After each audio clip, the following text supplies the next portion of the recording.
क्षेत्र आहे आणि अशा पांडुरंगाचं दर्शन घ्यायला एक जन्माचं नाही तर कोटी जन्माचं पुण्य लागते। जो वारकरी येतो त्या वारकऱ्याला सर्वप्रथम सुलभ दर्शन द्यायला पाहिजे। इथं दर्शन घेत असताना पहिलं दर्शन कळसाचं घेतात, दुसरं दर्शन नामदेव पायरीचं घेतात, तिसरं दर्शन मुखदर्शन घेतात आणि चौथं दर्शन चरण दर्शन। पंढरीचे वारकरी ते अधिकारी मोक्ष वारकरी स्वतःच्या आचरणातून जगाला संदेश देणारा एक बहुमूल्य असा महाराष्ट्र राज्यातील सोलापूर जिल्ह्यातील लाखो वारकरी भाविकांची माऊली असलेल्या पंढरीत आपण पंढरीरायाच्या दर्शनाला, पांडुरंगाच्या दर्शनाला आज आलेलो आहोत आणि माझ्यासोबत आहेत माननीय गहिनीनाथ महाराज औसेकर, जे या विठ्ठल रुक्मिणी मंदिराचे अध्यक्ष आहेत। रामकृष्ण हरी माऊली। रामकृष्ण हरी। सर्वात प्रथम प्रश्न म्हणजे पंढरी आणि पंढरीनाथ हा इतिहास कसा सांगाल? पंढरी हे क्षेत्र नाही आहे, पंढरी हे महाक्षेत्र आहे। कारण नामदेवराय असं म्हणतात, आपल्या घरी जर एखादं पाप केलं तर ते मंदिरात जाऊन फेडावं लागतं, मंदिरात जर काही पाप केलं तर ते तीर्थक्षेत्रात जाऊन फेडावं लागतं आणि तीर्थक्षेत्रात जर पाप केलं तर केवळ एकच क्षेत्र असं आहे की जे पंढरी क्षेत्र आहे, त्याला महाक्षेत्र असं म्हणतात आणि दक्षिण काशी ही याला दक्षिण काशी म्हणतात।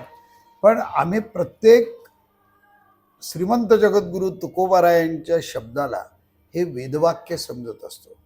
तुकोबारायांनी आम्हाला असं सांगितलेलं आहे, तुका म्हणे आम्हा अनाथा कारणे पंढरी निर्माण केली देवे, उदंड पाहिले उदंड ऐकिले उदंड वर्णिले क्षेत्र महिमे, ऐसी चंद्रभागा ऐसे भीमातीर ऐसा विठेवरी देव कोठे, ऐसे संतजन ऐसे हरिदास ऐसा नामघोष सांगा कोठे। त्यामुळे पंढरी एक महाक्षेत्र आहे आणि पंढरपूरचा जो पांडुरंग आहे तो कसा आहे, उगवले बिंब अद्वैत स्वयंभ नाम हे सुलभ विठ्ठल राज, जो स्वतःहून अवतीर्ण झाला तया पुंडलिके केला उपकार, फेडावया भार पृथ्वीचा तो। म्हणून पंढरी महाक्षेत्र आहे आणि अशा पांडुरंगाचं दर्शन घ्यायला एक जन्माचं नाही तर कोटी जन्माचं पुण्य लागतं। का लागतं? पांडुरंगाच्या मस्तकाला जर बघितलात तर परब्रह्मलिंगम भजे पांडुरंगम, पांडुरंगाच्या जर चेहऱ्याला जर बघितलात, राजस सुकुमारा मदनाचा पुतळा रवी शशिकळा लोपलिया, कस्तुरी मळवट चंदनाची उटी रुळे माळकंठी वैजयंती। देवाच्या पायाकडे जर तुम्ही पाहिलात, समचरण सरोजम सांद्र नीलांबुदाभम जगन्नेतपाणी मंडनम मंडनानाम तरुण तुलसीमालाम गंधरम कंजनेत्रम सदैवलासम विठ्ठलम चिंतयामी। आणि देवाच्या सगळ्या अंगाला जर तुम्ही बघताल तर नामा म्हणे आई, त्याला आई म्हणलेलं आहे, धावलवल आई बुडतो हे चिंता डोही काडीमध्ये। आई पांडुरंगाचं आहे, वडील पांडुरंगाचं आहे, मित्र पांडुरंगाचं आहे, सखा पांडुरंगाचं आहे, कृष्ण माझी माता कृष्ण माझा पिता, बहीण बंधू चुलता कृष्ण माझे। म्हणून पांडुरंग आणि भक्त हे एकच आहे आणि म्हणून लाखो भाविक आषाढी कार्तिक वारीला येत असतात। अगदी दिवसेंदिवस त्या संख्येत वाढ होते, अगदी ग्रीनिश बुक ऑफ रेकॉर्ड मध्येही आपल्या पंढरीच्या वारीची नोंद झाली। तर हा म्हणजे वारकरी आणि विठुराया यांच्या प्रेमाबद्दल काय सांगणार? वारकरी हा स्वरूपावरून ठरला जात नाही, वारकरी हा अवस्थेवरून असतो। तुकोबारायांचं प्रमाण असं आहे, असो ऐसा कोठे आठवची नाही, माझी मज झाली अनावर वाचा। एक अजून एक तुकोबारायांचं खूप सुंदर प्रमाण आहे की काय करावी साधने फळ अवघेची येणे। कुठल्या साधनांची गरज नाही, काय आहे, वारकरी म्हणल्यानंतर पांढरे शुभ्र वस्त्र असतात, गळ्यात पवित्र अशी तुळशीची माळ असते। जगद्गुरु तुकोबारायांचे मायमाऊलीचे आमच्यावर अनंत जन्माचे उपकार आहेत। लोक मेल्यावर तुळशीचं पान तोंडात ठेवतात, जगद्गुरूंनी आम्ही जिवंत असताना आमच्या गळ्यात जे पांडुरंगाला आवडतं, तुळशी माळ गळा कासे पितांबर आवडे निरंतर हिची धन, अशी पवित्र माळ जी देवाला आवडते आवडे देवासी तो ऐका प्रकार नामाचा उच्चार रात्रंदिवस तुळशी हार गळा गोपी चंदन टिळा असं वर्णन त्याच्या असं केलेलं आहे. त्याच्यामुळे पवित्र अशी तुळशीची माळ घालावी लागते. मग ही माळ कुणाच्याही गळ्यात जाऊन पडत नाही. त्याला बहुत सुकृतांची जोडी, अनेक जन्माचं पुण्य राहिलं की ती माळ त्याच्या गळ्यात जाऊन पडती एक. आणि त्याच्यानंतर कपाळाला गोपीचंदन लागतं. देव इच्छी रज चरणीची माती धावत चालती मागे मागे तयांच्या चिंतने तरतील दोषी जळतील राशी पातकांच्या जीवन छो भागवतांग्री रेणुम न जातू मरते विलभे ते असतू श्री विष्णुपद्या मनुजस तुलस्या. अरे बाबा, देव सुद्धा ज्यांच्या पायाच्या खालची माती आपल्या कपाळाला लावायची इच्छा करतो. म्हणून वारकरी हा सर्वश्रेष्ठ, ती एक साधना आहे, ती एक उपासना आहे. आणि वारकरी व्हायला खूप म्हणून म्हणतात ना, वैष्णव जन तो तेने कहिये पीड पराई जाने रे. जो दुसऱ्याचं दुःख जाणतो, दुःख जाणं म्हणजे जे का रंजले गांजले त्यासी म्हणे जो आपले तोची साधू ओळखावा देव तेथेची जाणावा. त्यामुळे आणि पांडुरंगाला लोक म्हणतात की हा गरिबाचा देव आहे आणि तिरुपती हा श्रीमंताचा देव आहे. मी तर असं म्हणतो की जो मोक्ष देणारा देव आहे तो श्रीमंताचा देव आहे. म्हणून माझा पांडुरंग कसा आहे, विठोबाचे राज्य आम्हा नित्य दिवाळी.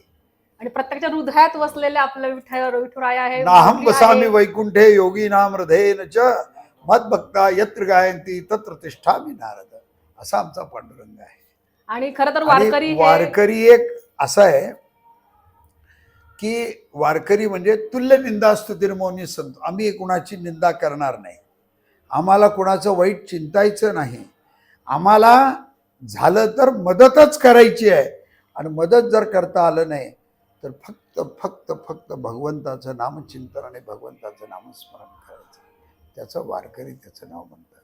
आम्ही 3 ते 4 वर्षांपासून आषाढी वारीचं कव्हरेज करत असतो. आणि जेव्हा इथे लाखो भाविक इथे येतात, चंद्रभागेत स्नान करतात आणि नंतर विठुरायाचं दर्शन घेतात, तर मग इतक्या सगळ्या भाविक जेव्हा इथे दाखल होतात तेव्हा तुम्हाला काय व्यवस्था ठेवावी लागते, काही अधिक त्याच्यासाठी प्रयत्न करावे लागतात? नाही, वारीची जी व्यवस्था आहे, प्रथमतः या वारीला दोन्ही वाऱ्यांना मुख्यमंत्री आणि उपमुख्यमंत्री असतात. त्यामुळे प्रशासनाच्या वतीनं फार मोठ्या प्रमाणात याचं नियोजन केलं जातं. आणि म्हणजे मोठ्या प्रमाणात प्रशासनाच्या याच्यासाठी म्हणतोय, बाहेरून येणारा वारकरी आहे तो बसने येणार, बाहेरून येणारा वारकरी आहे जो गाड्यानं येणार, बाहेरून येणारा वारकरी आहे जो चालत येणार. तर जो बाहेरून येणारा वारकरी गाड्याने येतो त्याच्या पार्किंगची व्यवस्था असेल, त्याच्या बसची व्यवस्था असेल. जो मनुष्य चालत येतो त्याच्या आरोग्याची काळजी शासनाला घ्यावी लागते. आरोग्याची शासनी करतात. मोठमोठ्या ठिकाणी अन्नछत्र उभे केले जातात. आज आपण बघतो मोठमोठ्या ठिकाणी अन्नछत्र उभे केले जातात. त्यांच्या सुरक्षतेची हमी घ्यावी लागते की बाबा एखादा माणूस जर घर सोडून आला तर त्याची सुरक्षा कशी आहे हेही आज आपल्याला बघावं लागतं. त्यामुळे प्रशासनावरही खूप मोठा भार असतो. आणि ज्यावेळेस वारकरी मंदिरात येतो, मंदिरात आल्यानंतर त्या वारकऱ्याची गैरसोय होऊ नये. गैरसोय होऊ नये म्हणजे काय, त्याला सुलभ दर्शन मिळालं पाहिजे. सुलभ दर्शन मिळत असताना लाईनीत कमीत कमी 12-12, 14-14 तास थांबावे लागतात. मग त्याला आत कोणी घुसखोरी करू नये, मग कमांडोजची व्यवस्था असते. पायाला काही ऋतू नये म्हणून खाली कार्पेटची व्यवस्था असते. ऊन लागू नये, पाऊस लागू नये म्हणून त्याला वर छत्राची व्यवस्था असते. त्याला आतमध्ये जर वॉशरूमला जायचं असेल तर त्याला वॉशरूमची व्यवस्था असते. त्या खूप जर थकला तर त्याला रेस्टरूमची व्यवस्था असते. एखादा माणूस जर आजारी जर पडला तर त्याला तिथंच म्हणजे आमच्या पत्रा शेडला छोटंसं म्हणजे 4 बेडच्या ICUची व्यवस्था असते. तिथं सरकारच्या वतीनं आज डॉक्टर्स आयोजित केले जातात. मंदिर समितीच्या वतीनं तिथं ॲम्ब्युलन्सची व्यवस्था केली जाते. मंदिर समितीचे सर्व कर्मचारी ज्यांच्या ड्युट्या कमीत कमी 12-12 तास प्रत्येक कर्मचाऱ्याची ड्युटी असते. आणि मुलं सुद्धा मंदिर समितीचे काम म्हणून कधी करत नाहीत, तर समर्पण भावाने आपण हे केलं पाहिजे. आलेल्या वारकऱ्यांची सेवा झाली पाहिजे या भावाने ते लोक सेवा करत असतात. म्हणून मंदिरे समितीची जबाबदारी जिम्मेदारी तेवढीच आहे आणि प्रशासनाची ही जबाबदारी आणि जिम्मेदारी तेवढीच आहे. मंदिर समितीची पहिली जबाबदारी अशी आहे की जो वारकरी येतो त्या वारकऱ्याला सर्वप्रथम सुलभ दर्शन द्यायला पाहिजे. इथं दर्शन घेत असताना पहिलं दर्शन कळसाचं घेतात, दुसरं दर्शन नामदेव पायरीचं घेतात, तिसरं दर्शन मुखदर्शन घेतात आणि चौथं दर्शन चरण दर्शन. आपण आता सगळी माहिती सांगितलीच, पण काही महिला काही विकलांग आहेत त्यांच्यासाठी अशी वेगळी काही व्यवस्था आहे का? हो, विकलांग महिलांना आमच्या सभा मंडपामधून सोडायची अतिशय चांगली व्यवस्था मंदिर समितीतून केलेली आहे.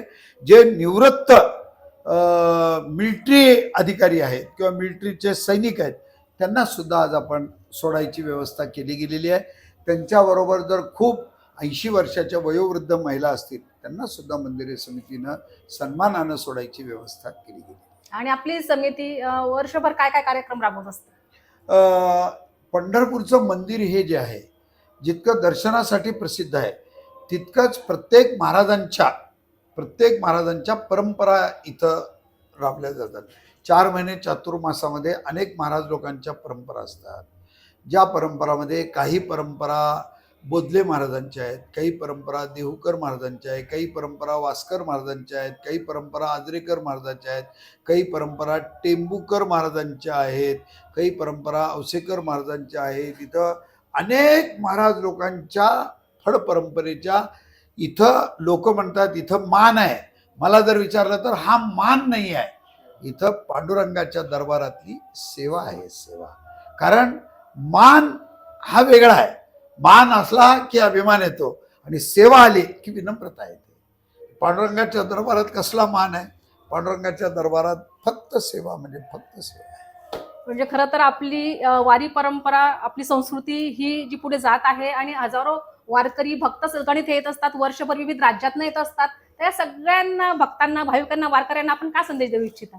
खूप छान संदेश आहे की आज जर आपण महाराष्ट्रातलं कुठलंही जर गाव बघितलं तर त्या गावात वारकरी नाही असं आपल्याला गाव सापडणार नाही. वारकरींना मी संदेश देण्यापेक्षा वारकरी स्वतः एवढे कष्ट करतात की इथं निमंत्रणाची गरज नाही, व्यवस्थापनेची गरज नाही. आम्ही व्यवस्था करतो पण ते व्यवस्थेसाठी वारीला येत नाहीत, ते पांडुरंगासाठी आणि त्यांच्या परंपरेसाठी ते लोक वारीला म्हणजे येतात. ऊन वारा पाऊस एवढं ते सोसून सगळं 250 सहन किलोमीटरचं करतात. अंतर चालून 2 गोष्टीतच आपल्याला सांगतो, देहे जावो अथवा राहो, पांडुरंगी दृढ भावो, चरण न सोडी सर्वथा, तुझी आण पंढरीनाथा. याच्या पुढचं उदाहरण द्यायचं म्हणजे श्रीमंत जगद्गुरु तुकोबाराय असं म्हणतात, होईन भिकारी पंढरीचा वारकरी, हाची माझा नेम धर्म, मुखी विठोबाचे नाम. तुकोबारायांनी वारी सगळ्यांना का सांगितली तर पंढरीचे वारकरी ते अधिकारी मोक्षाचे, म्हणून आज ही वारी सांगितलेली आहे. आणि त्यामुळे वारकऱ्यांना मी संदेश देण्यापेक्षा वारकरी स्वतःच्या आचरणातून जगाला संदेश देणारा एक बहुमूल्य असा वारकरी आहे. मस्तक हे पायावरी या वारकरी. अगदी अगदी, म्हणजे लहानापासून मोठ्यापर्यंत एकमेकांना माऊली म्हणणारे, प्रत्येकाच्या चरण स्पर्श करणारे असा हा आपला वारकरी संप्रदाय आहे. आणि इथे येऊन ते विठ्ठलाच्या चरणी नतमस्तक होत असतो, सर्वांसाठी सर्व काही मागत असतो, सुख सौख्य आणि मांगल्य. खूप खूप धन्यवाद महाराज. रामकृष्ण हरी. रामकृष्ण हरी.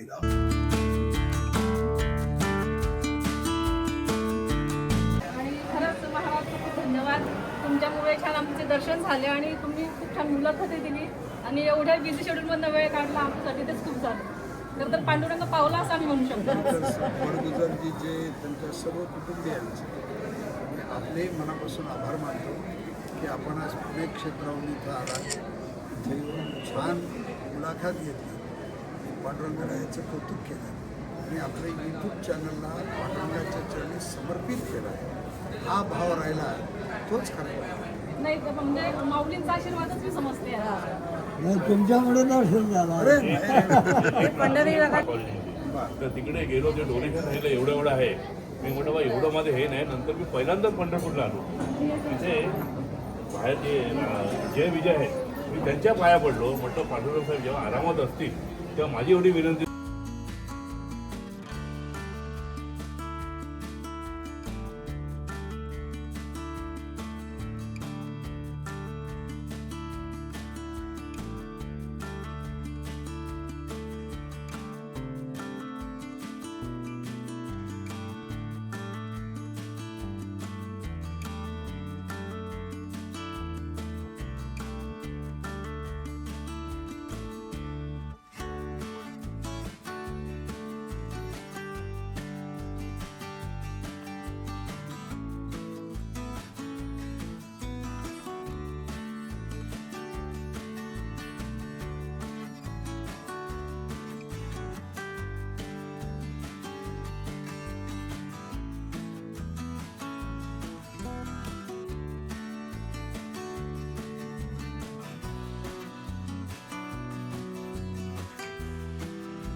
आहे